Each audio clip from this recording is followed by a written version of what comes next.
For this one, we're going to take a look at how to remove a background in Photoshop. So we've had a look at different variations, but for this time, we're going to take a look at the pen tool and we're going to get the best results for cutting out, removing, deleting, and changing a background. Once you've got yourself the image into Photoshop, you want to go all the way down to the pen tool, which is right down here. Right click in here and get yourself the pen tool. The very first one is the tool mode. If you click in here, you'll either have the option between shape or path.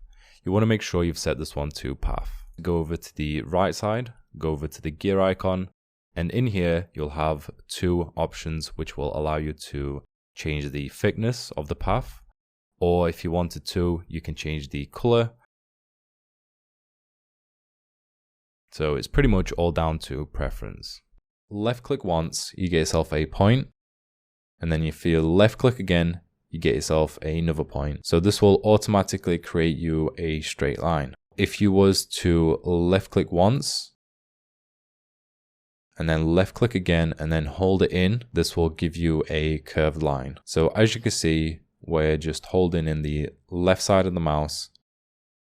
Now, when it comes to the hair, you don't need to select the hair. So what you would do is you would pretty much get yourself a bubble around the hair like so. So this is what you would do to the hair. Now with the pen tool, it's very customizable. So if you wanted to re-edit the selection, you can just left click on here to add yourself a point. And by holding Control or Command on your keyboard, this will switch over to the move cursor. And you just pretty much want to left click while holding Control, and you can move this wherever you want. So you can re-edit it, move this one slightly up to here. And for the very first one, we're going to left click and then drag this out to get ourselves a curved line. And once we've got ourselves a curved line, you also want to hold Alt or Option key and then left click on the point right here. The reason for this is because it will stop it from automatically curving. So on the next one, if we wanted to, we can pretty much create another custom one. Another cool little trick is you can hold spacebar and this will quickly swap on over to the free hand move tool. And yeah, you just pretty much want to go all the way around your image, making sure you get all the edges.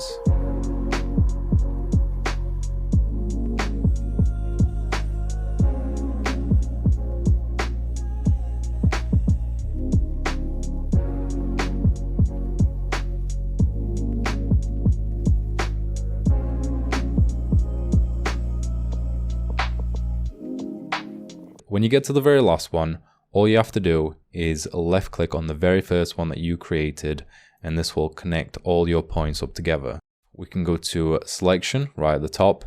In here, set it to 0 for the feather radius, then go ahead and press OK, and this will create you your selection. This bit right here, we need to deselect that area. Best thing to do is to go to the third tool down, right click on here, and then go and get yourself the Polygonal Lasso tool.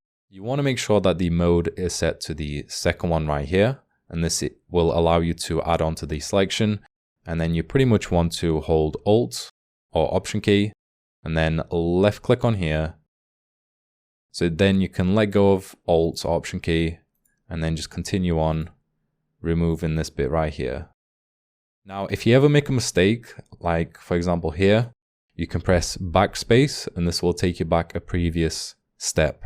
We're going to take our time. Once you get to the very last one, you want to hold Control or Command and then left click to connect it all up. So that bit is now deselected. We also want to do it to this bit right here. We can now scroll out with Alt or Option key, and we can pretty much move on to the next step, which is to remove the background from the hair. Now, to remove the background from the hair, we're going to use a different tool.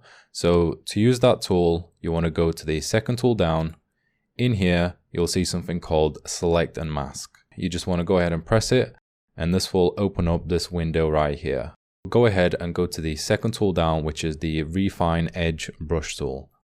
Then you want to use the square brackets on your keyboard to make it smaller or larger. And I would personally recommend anything between 40 to 60 is the best, because the bigger, the less accurate it becomes.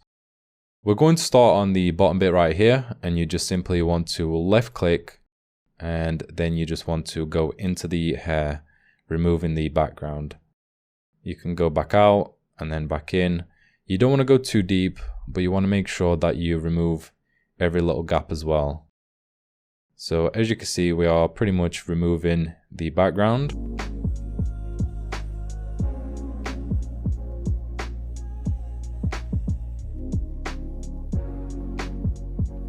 And there we go, you can now let go of it, and we've pretty much removed the background from the hair. Now the next step is to go to View, and in here we're going to go on a black and white preview. And we want to also go to the third tool down, which is the brush tool, and we just want to clean up the rest of the areas that are in the image. So for example, you can see the little mist area right here. So to use the brush tool, same as normal, you want to hold Alt, and this will change it to a minus. You can left click and then you can let go of it, and this will let you to remove the extra bits that we don't want. Once again, we can use the square brackets to make the brush size smaller. Right, so there we go. We can go back to the normal preview by going on the overlay. Sometimes you'll have a little bit of a color tint or a color splash onto the hair, and to fix that, all you have to do is go all the way to the bottom, and you'll see something called Decontaminate Colors. And you want to left click on here, but the next thing to do is to fix up the spikes. And you want to go back to the black and white preview. So in here, same as last time, we're going to go down to the Polygonal Lasso tool, which is right here. You want to hold Alt or Option key, left click on here, and we are going to pretty much take away this area right here. So we're going to zoom in, and we're going to scroll across. So to show you a bit of an example is we're going to go all the way back to the very first one. And then of course, once again, you want to hold Control or Command and then left click. And you can now see that that extra area is now being removed. And yeah, you pretty much want to keep on doing that all the way around it. And then after that, you want to go ahead and left click onto here. And then you want to add it onto here. And the reason for this is because since we used the brush tool to remove the background from the hair, it's also removed some of the color from the actual spikes itself. And then go back to the very last one, hold Control or Command, and then left click. So if you have a look at the spike now compared to the other ones, this is the one that we've just re-added back onto the image, and these are the other ones. Once you're happy with all your results and you've had a look at your image, everything is looking good, you can then scroll all the way to the bottom and go to Output 2. In here, you want to go ahead and set this to a new layer, and then go ahead and press OK. And there we go. So we've pretty much removed the background. A cool little trick for this, if you wanted to, is you can press Ctrl and J, and this will basically get yourself a copy of that layer, and this will make the hair look more solid on the edges. And then finally, if you wanted to make it look even better around the edges on the hair, is you can create yourself a new layer above this one. Get yourself the brush tool. With the brush tool, you want to hold Alt or Option key, and then left click onto the color right here to sample that color. You want to hold Control or Command, left click on the thumbnail for your main image. You want to go to the brush settings, set it to about 100, and then hardness on 0. And you pretty much want to left click and then just simply add the color onto the edges. This makes the edges more visible. So as you can see, the hairs, the little fine hairs are becoming more visible on the edge. So we can add a few right at the top here. You can then go ahead and press Ctrl or Command and D. And there we go. If you wanted to, you can also set the layer to a color, and this will actually blend in with the color.